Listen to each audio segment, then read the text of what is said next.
Drake just released his brand new 2023 album, For All the Dogs. And if you know anything about music, the announcement for this album by Drake on June 24th had his loyal fans, along with many other music lovers around the world, itching to get their hands, well, actually more like their ears on it. But you get the point. Many people were fiending for the release of this project. And 2.5 months later, it's finally here. Having released October 6th of 2023, Drake's diehard fans could finally sleep at night. Actually, probably more like 8 a.m. because it dropped at 6 in the morning. But, I mean, for me personally, my expectations were pretty high to say the least because Drake spent about half of 2023 crafting this project. And I was really hoping that it was going to be a solid follow-up to Her Loss. That's an answer for later. For now, let's get on the review side of things, and let's start off with the opening track, Virginia Beach. For starters, the Frank Ocean sample to the beginning of this beat was just the perfect start to this album in my opinion. The intro, however, did feel a bit dragged at times, but that really wasn't that big of a deal because when the beat did drop eventually, it packed a punch and a half. And this hard beat drop just left me hoping that Drake was going to match that energy, but he did not, unfortunately. Having lyrics that were just subpar and a flow that felt rather exaggerated at times. But thankfully enough, Drake didn't stick with this flow the entire song as he picked things up in the second half, fortunately.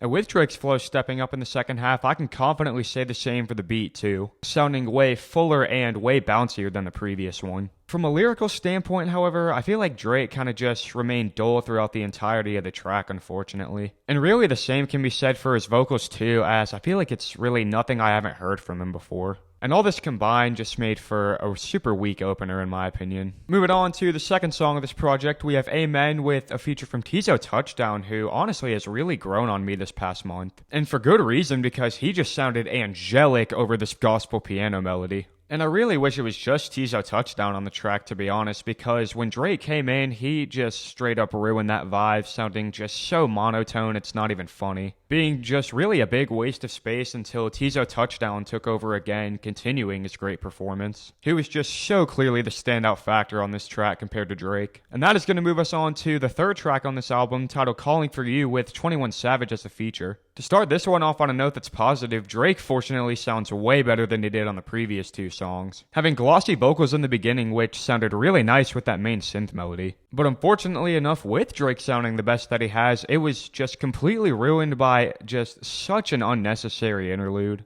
As it's just this random chick pitching a fit over how she was in economy instead of first class and how that ruined her vacation, and it's just her just being a bitch pretty much. But after this interlude finally did come to an end, it led us to a super hard trap beat, which I was actually really excited to hear 21 Savage over. But sadly enough, that excitement was just so quickly destroyed with 21 coming across with such an uninteresting and lackluster verse. And I mean, at this point, it's safe to say that this song was a one and done for me. Up next, we got Fear of Heights being Drake's first solo song since the opener. And at the beginning, this song started off pretty slow and just had me thinking it was another R&B one. But boy, was I wrong, cause about 30 seconds into it, it just erupted into just a wild trap beat. And to add even more fire to the flame, Drake went absolutely nuts over this beat. With a hook that was just full of energy and a flow that was razor sharp, this man just could not be denied on this song. And Drake didn't sound 100% lyrically, but honest to God, that didn't even matter because I think the main focus of this song was to just get a hard trap banger out there, which this song hit the nail on the head with. Up next is the fifth song on this album, titled Daylight. As soon as I heard the 808 Mafia producer tag, it just got me so fucking excited to see what kind of beat they had whipped up. And thankfully enough, this beat was just anything but disappointing, being the catchiest out of the 5 so far and just super hard hitting.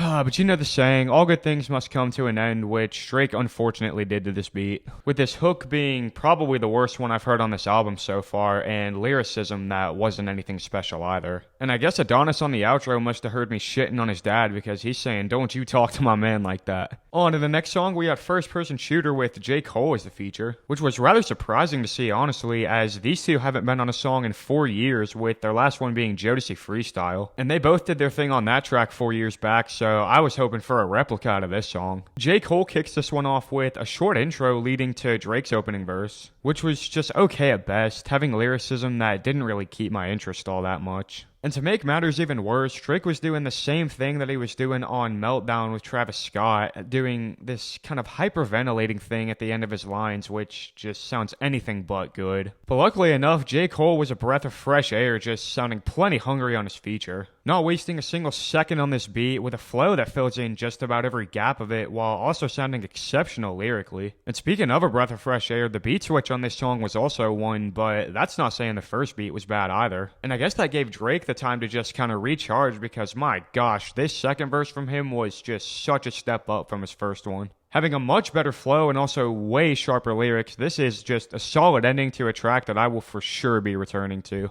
Up next is IDGAF with a Yeet feature, which is just about the last feature I was expecting to see on a Drake album. This intro sounded like something that would be on a dubstep track, which was really just way too long, way too dragged, and could have put me to sleep, honestly. But who knows, that might have been the whole intention behind it. As a minute later, the tone of the song completely switches, giving us a synth-dominant trap beat with a sick brass section under it. But Drake's verse could just put me right back to sleep, as these are some of the corniest lyrics he's had on the entire album so far. And not to mention, Drake also sounds god-awful vocally too, and I was just hoping that Yeet would bring some sort of life to this song after hearing all this. And while he did sound better than Drake for about 25 seconds, he should have never made the decision to go up an octave vocally, because shit really just hit the fan from there. Because it just made his voice sound so raspy, he sounded like he was sick or something, and yeah, overall, this song was just terrible. That's all. Up next, we got 7969 Santa, and I'm not even going to sugarcoat it. The first 2 minutes of this song were just a complete dumpster fire. Like, where do I even start with this one? The beat's insanely dry, Drake sounds like he's not even trying, and the Chief Keef acapella just has no business being in this song at all. And when Drake starts to sing, he's just so offbeat, it's not even funny, and from that point on, I'm just thinking, my gosh, can this song get any freaking worse? Luckily, though, that was not the case, with there being a beat switch toward the back end of the song, where Tizo Touchdown picks up just about every single bit of slack for Drake's lackluster performance, as he just does it again, harmonizing over this gorgeous piano sample, sounding crazy good vocally. And Snoop Dogg, out of all people, is the closer on this track, bringing us to the next song, Slime You Out, with a feature from SZA. Now this is the R&B Drake I was looking for, as this is by far the best he's sounded so far vocally, with him just really hitting those high notes, which was absolutely perfect leading into SZA's verse, where she carries on this vocal energy, sounding splendid. Now, I was also a really big fan of the production, as it had a great vocal sample in the background, being complemented by a really atmospheric pad, and overall just capturing that R&B sound really well. And my only minor complaint about this song would be that the production was a little bit too slow. But in the grand scheme of this track, that's really not that big of a deal, because Drake and SZA both had chances to showcase their amazing vocals, and they both killed it.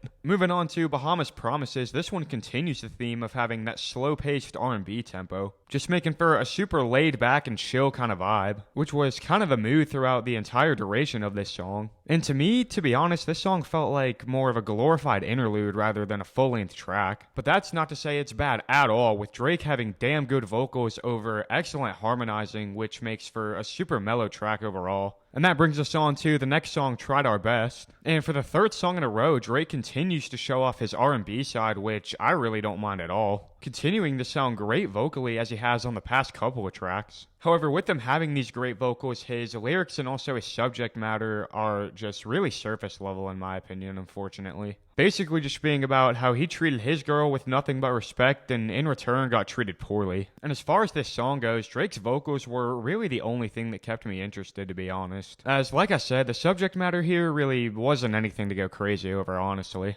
And that takes us over to the first interlude of the album, being Screw the World, which uses a slowed down sample of the Delphonics' Walk Right Up to the Sun. And fun fact, this was also the sample that was used in Nas's If I Rule the World. But in regards to this interlude, it honestly just felt like filler in the track list and was really just a weird introduction to the next song, being Drew a Picasso. The beat to this song had a great rhythm to it, which made for a really vibey flow from Drake. But the same cannot be said for his lyrics, however, which are just so straightforward and have little to no substance to them. Basically just saying how he knows this chick isn't good for him, but he finds himself wanting to go back to her anyways. But aside from the lyrics and subject matter, Drake sounds really good vocally still, as he has on the previous 3 tracks. That was until the super unexpected beat switch suddenly came in, where Drake's lyrics and vocals were kind of reversed, with his lyrics sounding way better than they did in the first half and his vocals taking a little bit of a decline. But all in all, in general, this song really wasn't anything special compared to the rest of the track list, and I don't see myself going back to this one anytime soon. Moving on to the next song, Members Only, with a feature from Party Next Door. Seeing that feature, I was really excited to give this one a listen. Appropriately having slowed down R&B as the production, I could not wait to hear Party Next Door's feature on this one. However, the opening verse from Drake is insanely weak in my opinion. With the subject matter being about these two's gang, Drake comes in with just the horrible hook being "you two down with the gangy," sounding just really annoying at times. But thankfully, Party Next Door does revive this terrible verse from Drake, having splendid vocals on a beat that was just right down his alley. Continuing on the topic of these two's gang and saying how their specific gang will bring this girl more fulfillment as if she was in another one. And Party Next Door, to be honest, was really the only standout on this song, with Drake's closing verse being even worse than his starting one, bringing this super whack hook back with him with lyrics that were just so mind-numbing and so uninteresting, and it really just left me waiting for the track to be over, honestly. Once this terrible performance from Drake eventually came to an end, I found myself just taking the biggest sigh of relief as What Would Pluto Do was up next. With production from Lil Yachty, I was a really big fan of this feel-good beat, where in the beginning chorus, Drake can be heard repeating the underlying question, "What would Pluto do?" hence the title of the song, with Pluto actually being a reference to Future, as that's the nickname he commonly goes by. And as the song progresses, Drake starts to answer this question more and more, with most of his lines throughout the song referencing misogynistic behavior towards a woman, making the title of the song just make that much more sense. Now, while I was a big fan of the creative subject matter of this song, I did find myself bored lots of times in terms of Drake's lyricism, with the last verse in particular containing just really corny lines and nothing else. And the closing chorus to this track pretty much just reinforces that opening one, going back to the question, "What would Pluto do?" ultimately wrapping up this song. And as a whole, was the song a fun listen? Yeah, it was, but would I return back to it on a regular basis? Probably not. Up next on this track list is All the Parties, with a feature from Chief Keef, and believe it or not, this is these two's first song ever together. This song started off on a really high note in my opinion, with that main melody instantly catching my attention as it had a really trippy sounding effect to it. Drake's starting verse also kept my attention as he had clever lines throughout along with a really solid flow to back it all up. But unfortunately, this first beat didn't last at all, with the second one being significantly worse, and Chief Keef honestly didn't sound that great either on the bridge. And after this bridge from Chief Keef, Drake carries on with that same flow that he had from the first beat, which was honestly a way better fit, because in my opinion, his flow over this second beat just didn't sound that great. And Drake's lyricism on this second part really doesn't bring that much to the table either, in my opinion. Just bringing up his past friends and saying how he's more successful than them, and I don't know, this song just really didn't go anywhere from there. Up next, we have 8 AM in Charlotte being the 6th installment to Drake's AM/PM series. So if there was one song on this album that I was expecting to be a hit, this would be it for sure. And after hearing Conductor Williams' producer tag over this choppy piano sample, that just left me so much more curious to see where Drake was going to take this song. And Drake did anything but disappoint, hitting us with some of his best wordplay and also best lyricism on this entire project so far, while also having a handful of sharp one-liners over this somber production, which just complemented the overall meaning of this song being a glance at the complexity of Drake's luxurious lifestyle. And needless to say, the AM/PM series from Drake just continues to impress me, as this one is my favorite song on the album so far. But you know what didn't impress me at all? The second interlude, BBL Love. I will say the vibe on this one was pretty nice, but the lyrics, not so much. The first verse I'm not even going to go into detail about. You can listen to that one yourself. Verse 2 was also just kind of meh as well, with Drake just hypothetically thinking about if he was someone else, would his girl still love him?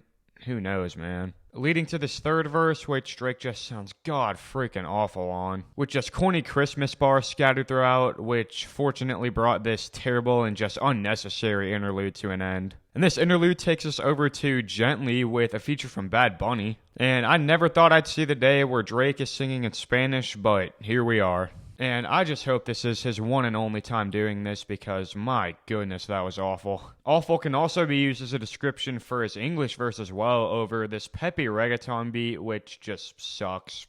That's it.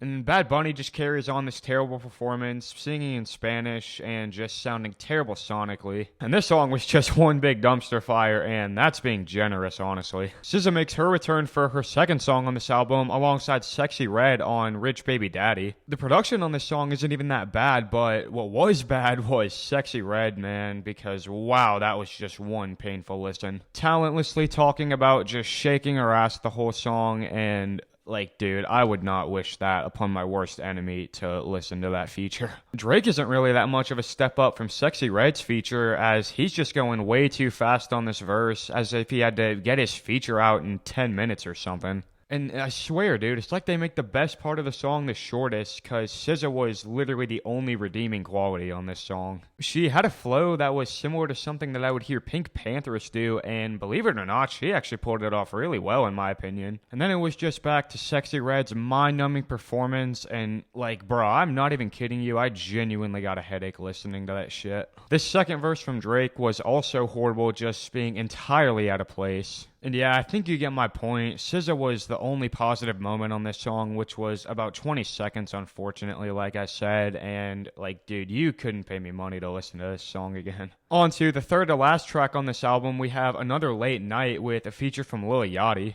And unlike that last song, this beat is just a straight vibe, which Drake has plenty of creative bars on and also a catchy hook over. But the standout moment here has to be Lil Yachty, as he just went absolutely berserk on this song, sounding just fantastic vocally and also having really entertaining lyrics as well. And in my opinion at least, holds the best feature on this entire project. And there is no doubt in my mind that I will be returning to this song later on, as its insanely catchy production along with fun performances from both Drake and Yachty earned it a spot on my playlist. Up next, we got the second to last song, Away From Home. And right off the bat, if there was one word to describe this song, it would just be boring.